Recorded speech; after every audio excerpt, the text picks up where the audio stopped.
ఘనంగా నిర్వహించిన new life విద్యార్థుల ప్రార్థనా సమావేశం. ప్రకాశం జిల్లా టంగుటూరు మండలం టంగుటూరు గ్రామ పాకల రోడ్లో ఉన్న న్యూ లైఫ్ పరిశుద్ధ ఆరాధనా మందిరంలో న్యూ లైఫ్ విద్యార్థుల ప్రత్యేక ప్రార్థనా సమావేశం ఘనంగా నిర్వహించబడింది. ఈ కార్యక్రమాన్ని న్యూ లైఫ్ హోలీ మినిస్ట్రీస్ అధినేత, London Book of World Record గ్రహీత రెవరెండ్ డాక్టర్ సుదర్శన్ బాబు ఆధ్వర్యంలో నిర్వహించారు. ఈ సమావేశంలో ఆత్మీయ దైవజనురాలు ఎస్తేర్ ప్రభుదాస్, దైవజనురాలు Amrutha Sudarshan, brother Samuel, sister మెర్సీతో పాటు విద్యార్థులు పెద్ద సంఖ్యలో పాల్గొన్నారు. కార్యక్రమం జాతీయ గీతంతో ముగిసింది.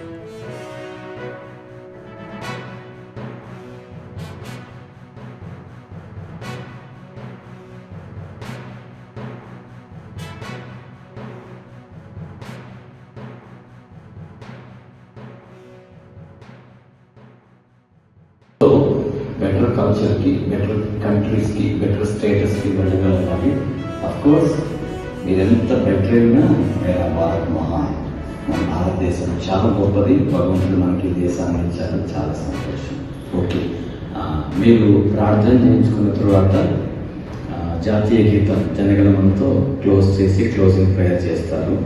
ఆ తర్వాత నేను ఇక్కడ ఉంటాను ఇండివిజువల్గా ప్రేయర్ చేయడానికి, మనస్ఫూర్తిగా ప్రేయర్ చేస్తాను. దానికంటే ముందే ఇక్కడ సాంగ్స్ పాడుతున్నారు కదా, ఆవిడ మీ అందరికీ కూల్ డ్రింక్స్ తెప్పించారు, స్పాన్సర్ చేసి తీసుకొచ్చారు. సో అవన్నీ మీకు డిస్ట్రిబ్యూట్ చేస్తారు. ఇవన్నీ శామ్ మళ్ళా చెప్తారు. ఇప్పుడు నేను శామ్కి చెప్తున్నాను, శామ్ మళ్ళా అందరూ చూపిస్తాను. రైట్, నా పేరు సుదర్శన్. మరి సో ముస్లింగా ఉన్నాడు, అదే డిఫరెన్స్. ఇక్కడ చర్చిలో పాస్టర్గా చేస్తాను. కొత్త వాళ్ళ కోసం కొరవకూడదని ఈ మాటలు చెప్తున్నాను. చిన్నప్పుడు మా నాన్న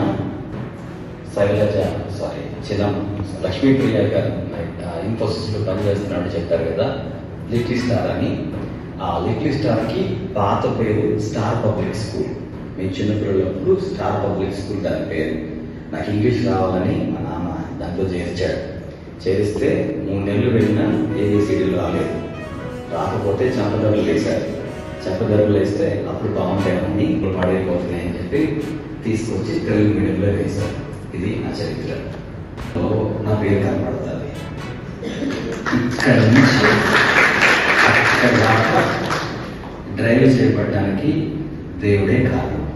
ఎందుకంటే మనకు పెద్ద బ్యాక్గ్రౌండ్ ఏమి లేదు. మా ఫాదర్ ఒక ఆఫ్లో పెరిగాడు. చిన్నప్పటి నుంచి ఇక్కడే చదువుకున్నాం. గవర్నమెంట్ స్కూల్లో చదువుకున్నాం, ఇంటర్మీడియట్ హై స్కూల్లో చదువుకున్నాను, ఇంటర్మీడియట్ కూడా ఇక్కడే చదువుకున్నాను. వీళ్ళు చాలా మందికి నేను తెలుసు, అందులో సందేహం లేదు, ఏ బ్యాక్గ్రౌండ్ లేదు. బట్ ప్రార్థన నేను మీకు కూడా చెప్పగలిగింది అదే. మనకి వివేకం ఉంటుంది, మనకి సమయస్ఫూర్తి ఉంటుంది, మనకు పట్టుదల ఉంటుంది, తెలివితేటలు ఉంటాయి. నేను కాదంటలేదు. కానీ ప్రస్తుతం మనకున్న పోటీలో నేనేమన్నాను, మీ భాషలో కాంపిటీషన్ మాట అన్నారు చూసారా, మీరు నెక్స్ట్ లెవెల్కి వెళ్ళాలి అని. బయట రంగంలో కాంపిటీషన్ చాలా ఎక్కువ ఉంది. కమ్యూనికేషన్ స్కిల్స్ కావాలి, సబ్జెక్ట్ థరోనెస్ కావాలి. ఇవన్నీ ఉన్నా సరే సోమర్థం ఉందంటే ఇంకేంతే సంగతి. హార్డ్ వర్క్ చేయాలి. ప్రపంచంలో అతి చిన్న దేశాల్లో దేశం ఇజ్రాయెల్ దేశం. ఎక్స్పీరియన్స్ అయితే నేను కూడా కొన్ని దేశాలకు వెళ్ళొచ్చాను, సింగపూర్, దుబాయ్ అట్లా వెళ్ళొచ్చాను. సో అక్కడ మన కల్చర్ లేదు, వాళ్ళ కల్చర్ లేదు. వాళ్ళ డిసిప్లిన్గా ఉంటారు మనకన్నా. ఇక్కడంటే అందరూ పంచలు కట్టుకుని తిరగడం, అక్కడ అట్లా ఉండదు. అక్కడ అందరూ నీట్గా ఉంటారు. సో ఇది మీరందరూ కూడా అంటే మన కల్చర్ కాకుండా అంటే మన కల్చర్ కూడా పాటించాలి. కానీ డిసిప్లిన్, రూల్స్ ఇవన్నీ బయట దేశాల నుంచి కూడా అడాప్ట్ చేసుకోవాలి కొంచెం. సో మనం కూడా నీట్గా డ్రెస్ చేసుకోవడం, ఇంకా పంచలా వేయడం మీకు భారతదేశం సెట్ అవ్వదు. మీరు కూడా బయట దేశాలు అట్లా సెటిల్ అవ్వాలి.